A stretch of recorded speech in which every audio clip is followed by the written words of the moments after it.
When I was 8 years old, the world was not very big for me. I knew about other countries and continents a little, because I read about them in school and stuff like that, and we saw television. In Sweden, in this time, we had 2 channels on the television, and that's it. There were no satellites, no cable, like that. It was a very simple life. And one day, for some reason, a girl from Africa was visiting our class with the translator, so we can ask her a question.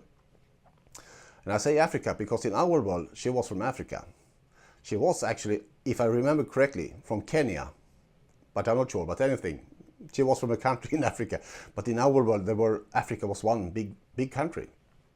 And we asked her a question, have you seen lions and stuff like that? And she said no, because she lived in a big city. She didn't have any lions running around on her streets. But we didn't understand that. And finally someone asked, what's your favorite food? And she said, Burger King. And we said, what? Because we had never heard of Burger King. It didn't exist in Sweden. We had McDonald's in a few big cities. And then we had something called Clock, that was a state-run burger thing, to compete with the McDonald's, so McDonald's wouldn't dominate the market. Side story, Clock was actually bought by Burger King a few years later, but never mind, it's not part of this story. Anyway, the translator said Burger King, and we didn't understand, and she said, well, it's like McDonald's.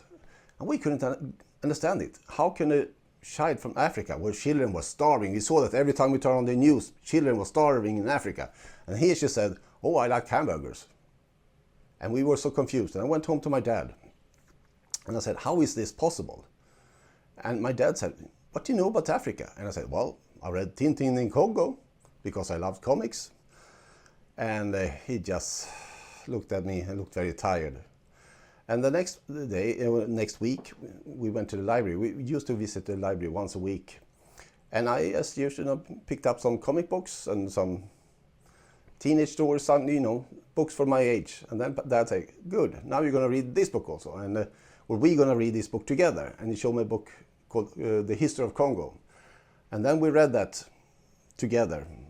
A short story, part of it every evening. And I learned about the history of Congo, and this very brutal history of Congo. I learned about Africa and Africa's different countries and the different stories of the African country. And growing up, suddenly we had satellite dishes, cable TVs, and then internet. And the world is still very big, but more understandable now.